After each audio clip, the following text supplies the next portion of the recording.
ഉദ്യോഗസ്ഥർ പറഞ്ഞ പ്രധാനപ്പെട്ട ഒരു കാര്യം 24 മണിക്കൂർ തന്നെ ഇത് പൂർത്തിയാക്കാനുള്ള വലിയ ശ്രമങ്ങൾ നടക്കുകയാണ് എന്നതാണ്.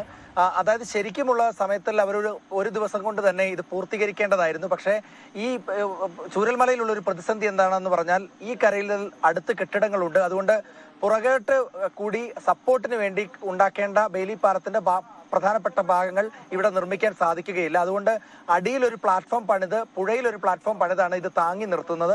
അതുകൊണ്ടാണ് ഇത്രയും വലിയൊരു സമയം എടുക്കുന്നത് എന്നതാണ്. അതുകൊണ്ട് നാളെ ഒരു ഉച്ച കഴിഞ്ഞ് വൈകുന്നേരത്തോടു കൂടി ഇതിന്റെ പണി പൂർത്തീകരിക്കും. ഇന്ന് രാത്രി മുഴുവൻ കരസേനയുടെ മദ്രാസ് റെജിമെന്റ് ഗ്രൂപ്പ് മുഴുവൻ നിന്ന്, മലയാളികൾ ഉൾപ്പെടെയുള്ള ഗ്രൂപ്പാണ്, അവർ നിന്ന് പൂർണ്ണമായും ഇത് പ്രവർത്തനങ്ങൾ നടത്തും. പണി പൂർത്തീകരിച്ച് വൈകുന്നേരത്തോടു കൂടി തീർക്കാൻ കഴിയും എന്നതാണ് അവർ പ്രതീക്ഷിക്കുന്ന കാര്യം. നാളെ ഒരു രാവിലെയോട് കൂടി അല്ലെങ്കിൽ ഒരു ഉച്ചയ്ക്ക് മുൻപ് തന്നെ ഈ പാലം ഇവിടെ നിന്ന്, നമ്മൾ നിൽക്കുന്ന ചൂരൽമലയുടെ ഭാഗത്തു നിന്ന് മുണ്ടക്കൈ ഭാഗത്തേക്ക് കര തൊടാൻ കഴിയും. അത് ഇരുകരയും ബന്ധിപ്പിക്കാൻ കഴിയും. പക്ഷേ പൂർണ്ണ തോതിൽ അത് പൂർത്തീകരിക്കാൻ കഴിയുന്നത് ഉച്ചയ്ക്ക് കഴിഞ്ഞ ശേഷമാണ്. ഇരുമ്പ് പ്ലേറ്റുകളാണ് അതിന് മുകളിൽ നിരത്തേണ്ടത്.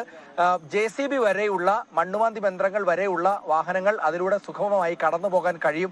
അതെന്തായാലും ഈ രക്ഷാദൗത്യത്തിൽ ഏറ്റവും നിർണായകമായ ഒരു കാര്യം തന്നെയാണ്. കാരണം നമ്മൾ കഴിഞ്ഞ ദിവസം എല്ലാം കണ്ടതാണ് വിനു, ഒരു ചെറിയ വാഹനം, ഒരു ചെറിയ പിക്കപ്പ് വാനാണ് തുടർച്ചയായി ഇടവേളകളിൽ ഓടിക്കൊണ്ടുപോയി മൃതദേഹങ്ങൾ കൊണ്ടുവരികയും ആളുകളെ കൊണ്ടുവരികയും മറ്റും ചെയ്തിരുന്നത്.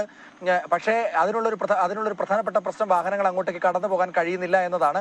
ഇന്ന് JCB വളരെ പണിപ്പെട്ട് ചില മണ്ണുമാന്തി യന്ത്രങ്ങൾ വളരെ ദുഷ്കരമായ രീതിയിൽ മറ്റു ഭാഗത്തുകൂടെ കടന്ന് അവിടേക്ക് കടക്കാൻ കഴിഞ്ഞിട്ടുണ്ട് എന്നതൊഴിച്ചാൽ കാര്യമായ വാഹനങ്ങൾ അങ്ങോട്ട് കടക്കുന്നില്ല. പക്ഷേ ഈ പാലം പൂർത്തീകരിക്കുന്നതോടുകൂടി അതിന് വലിയ വേഗത വരുത്തും. അതുകൊണ്ട് നാളെ ഉച്ചയ്ക്ക് ശേഷം നമ്മൾ കാത്തിരിക്കുന്ന ആ ഒരു പ്രധാനപ്പെട്ട രക്ഷാദൗത്യത്തിലെ സമയമായിരിക്കും. അതിനുശേഷം വാഹനങ്ങൾ, ഒപ്പം തന്നെ രക്ഷാദൗത്യ പ്രവർത്തകർക്ക് ഇപ്പോൾ ഇന്ന് നമ്മൾ കണ്ടതുപോലെ വളരെ പ്രയാസപ്പെട്ട് വളരെ സാഹസികമായി കടക്കാതെ തന്നെ സുഖമായി മുണ്ടക്കയിലേക്ക്, അട്ടമല ഉൾപ്പെടെയുള്ള സ്ഥലങ്ങളിലേക്ക് പോകാൻ കഴിയും എന്നതാണ് ഇന്നത്തെ ഒരു പ്രധാനപ്പെട്ട അപ്ഡേഷനായി, ഇപ്പോൾ ഏറ്റവും അവസാനത്തെ അപ്ഡേഷനായി നമുക്ക് പറയാൻ കഴിയുന്ന കാര്യം. വിനു.